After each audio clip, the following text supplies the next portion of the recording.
Free news: Russia's new Terminator tanks have been launched. Vladimir Putin ratcheted up Russia's military capabilities recently, following the poisoning of double agent Sergei Skripal in Salisbury, England, last month. And today, Russian authorities sent their new Terminator tanks to reinforce military capabilities and sex up the Red Square Victory Day parade in May. Manufactured by the Russian company Uralvagonzavod and unofficially titled the Terminator, the BMPT is a post-Cold War armored fighting vehicle, AFV, and is designed to assist tanks and other AFVs in urban areas. Terminator's main armaments include 4 130mm Attack-AT missile launchers and 2 30mm 2A-42 autocannons. The tank's secondary armaments are 2 30mm HE-17D grenade launchers and a 7.62mm PKTM machine gun. The BMPT was developed during the Soviet war in Afghanistan during the 1980s. But the Russian Ministry of Defense plans to start using the Terminator again in 2019.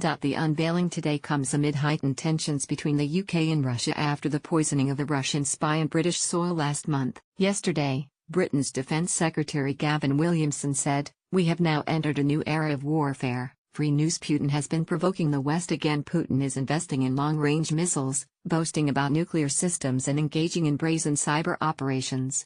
Mr. Williamson, who told Mr. Putin to shut up and go away last month, also discussed the Sergei Skripal incident. He said, "We shouldn't forget this was the first offensive use of a nerve agent in Europe since the Second World War. This was an illegal and contemptuous use of force against our country by the Russian state, endangering innocent lives." Free news: fears are growing about a new Cold War. The Kremlin's response has been to unleash a tidal wave of smears, lies and mockery. The Kremlin developed a new stealth bomb that can be dropped without even entering enemy airspace last week too. The Dural air bomb is Moscow's first fifth-generation fighter Su-57, PAK-FA.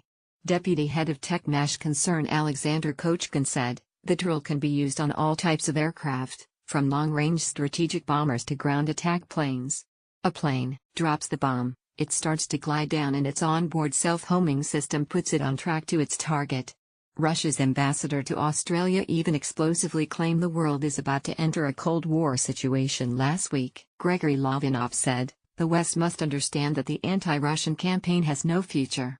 If it continues, we will be deeply in a Cold War situation." Angela Merkel's foreign minister raised eyebrows this week by responding to Russian aggression with a call for dialogue. Free news: the Kremlin was angered by spy expulsions. Heiko Maas said Germany needs to regain trust with Russia as splits emerged in the Chancellor's cabinet over how to deal with Vladimir Putin. "We need Russia as a partner to settle regional conflicts, for disarmament and as an important pillar of multilateralism. We are therefore open for dialogue and are trying to rebuild trust bit by bit if Russia is ready."